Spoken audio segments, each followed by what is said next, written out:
Hello, నేను విశ్వేశ్వరరావు. మన భగవద్గీత ఇప్పుడు ప్రపంచవ్యాప్తంగా కూడా దాన్నే అనుసరిస్తూ ఉన్నారు. లండన్, తాజాగా అమెరికా భగవద్గీత ప్రమాణంగా వాళ్ళు ప్రజాప్రతినిధులు సభల్లోకి ఎంటర్ అవుతున్నారు.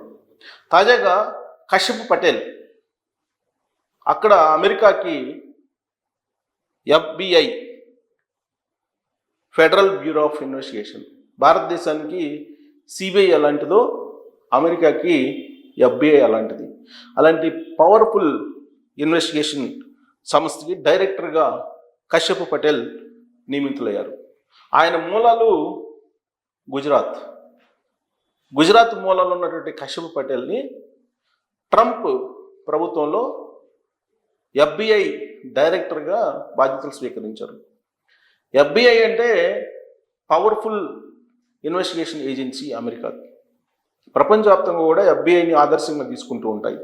అలాంటి పవర్ఫుల్ పోస్టు తీసుకున్నటువంటి కశ్యప్ పటేల్ తన బాధ్యతలు స్వీకరించేటువంటి సమయంలో భగవద్గీత మీద ప్రమాణం చేసి బాధ్యతలు స్వీకరించారు. అది భగవద్గీతకు ఉన్నటువంటి పవర్.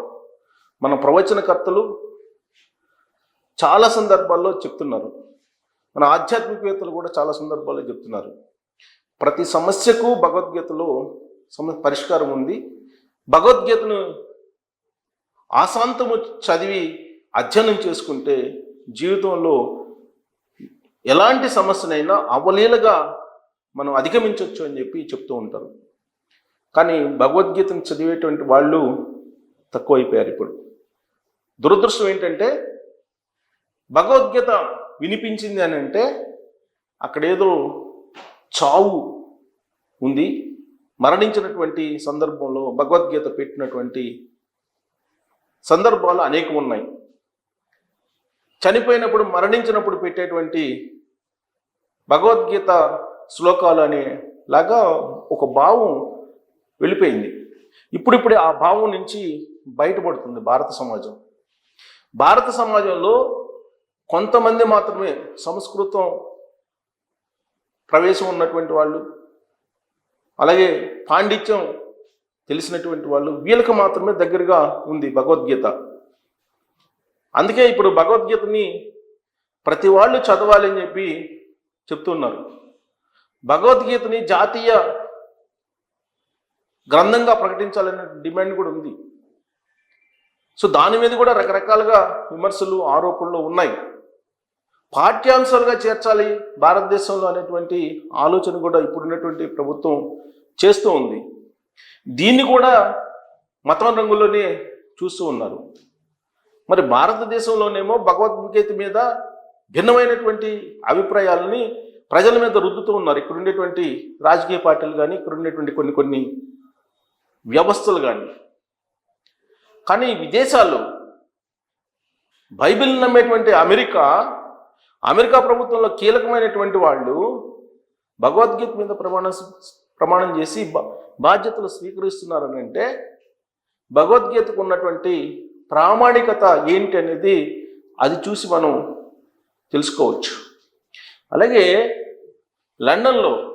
లండన్ పార్లమెంట్లో భగవద్గీత మీద ప్రమాణం చేసి అక్కడ పార్లమెంటుకి ఎన్నికైనటువంటి వాళ్ళు బాధ్యతలు స్వీకరించారు, ప్రమాణ స్వీకారం చేశారు. వాళ్ళు దాదాపు ఇది 3-4 సంవత్సరాల క్రితం అనుకుంటాను ఇది జరిగింది.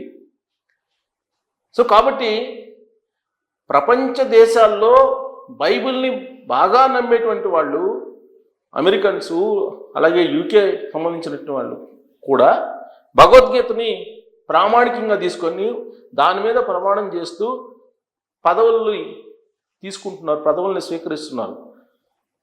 అంటే భగవద్గీతకు ఉన్నటువంటి వాల్యూ ఏంటి అనేది తెలుస్తుంది. సో అమెరికా అధ్యక్షుడిగా ట్రంప్ అధ్యక్షుడు అయ్యారు, ప్రమాణ స్వీకారం చేశారు జనవరి 20వ తారీఖున. ఆ తర్వాత ఆయన కీలకంగా పదవుల్లో ఉన్నటువంటి వాళ్ళు ఆయన చుట్టూరు, లేదంటే ఆయనకు సంబంధించిన టీంలో ఈసారి ఎక్కువ మంది ఇండియన్ మూలాలు ఉన్నటువంటి వాళ్ళే ఉన్నారు. మనకి ఇప్పుడు మనం చూస్తున్నాం కశ్యప్ పటేల్ FBI లాంటి సంస్థకి డైరెక్టర్ అయ్యారు. రామస్వామి ఆయన ఉన్నారు. తర్వాత తులసి ఆవిడ జాతీయ భద్రత సంబంధించిన సలహాదారుగా ఉన్నారు.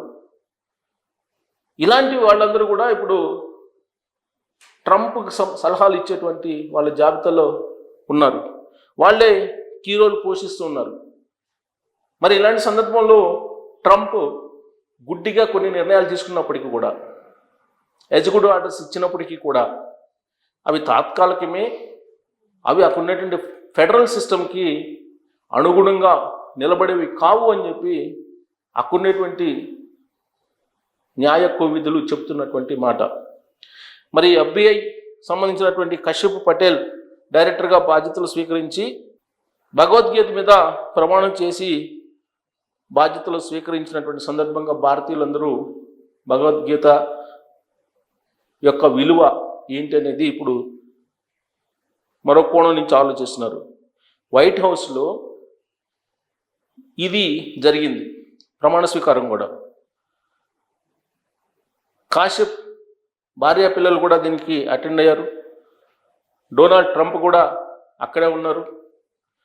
ఆయన భగవద్గీత మీద ప్రమాణం చేసి ప్రమాణ స్వీకారం బాధ్యతలు తీసుకుంటే అక్కడ ట్రంప్ కూడా అభినందనలు తెలియజేశారు. వెంటనే అమెరికా సెనెట్ కూడా అది ఆమోదించిన తర్వాత ప్రధానంగా టెర్రరిజానికి ఆయన వ్యతిరేకంగా టెర్రరిజాన్ని నిర్మూలించాలి అనేటువంటి కాన్సెప్ట్లో పనిచేస్తామని చెప్పి ఆయన చెప్పారు. ట్రంప్కి అత్యంత సన్నిహితుడిగా కశ్యప్ పటేల్ గుర్తింపు ఉంది. గుజరాతీలైన కశ్యప్ పటేల్ తల్లిదండ్రులు అమెరికాలో స్థిరపడ్డారు. న్యూయార్క్లో ఈయన స్థిరపడినాడు. ఇది ఆయన బ్రీఫ్ నేపథ్యం. సో ఇక్కడ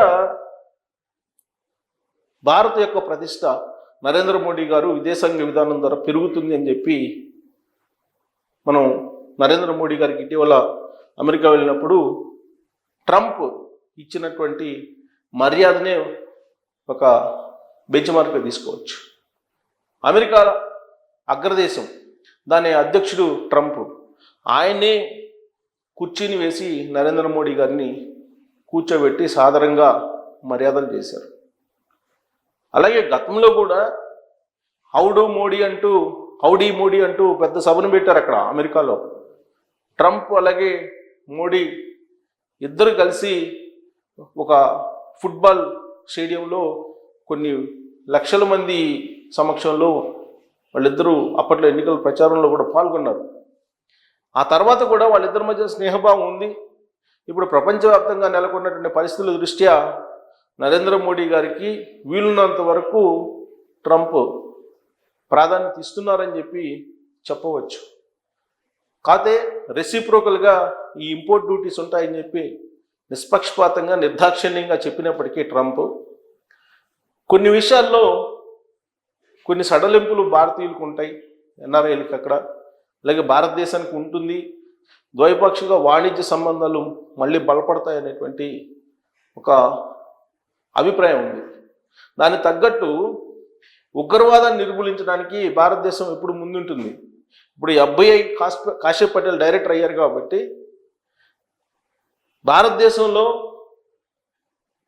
ఉగ్రవాదుల యొక్క మూలాలు లేదంటే ఉగ్రవాద చర్యలకు కారకులైనటువంటి వాళ్ళు కొంతమంది అమెరికాలో ఉన్నారు. వాళ్ళని విచారణ కోసం ఇవ్వాలి అని చెప్పి భారత ప్రభుత్వం డిమాండ్ చేస్తుంది చాలా కాలంగా. ఇప్పుడు FBI డైరెక్టర్గా కశ్యప్ పటేల్ బాధ్యతలు స్వీకరించారు కాబట్టి ఆ డిమాండ్ వీలున్నంత తొందరగా నెరవేరేటువంటి అవకాశం ఉంది. సో ఇవన్నీ కూడా సానుకూలమైన అంశాలు భారతదేశానికి.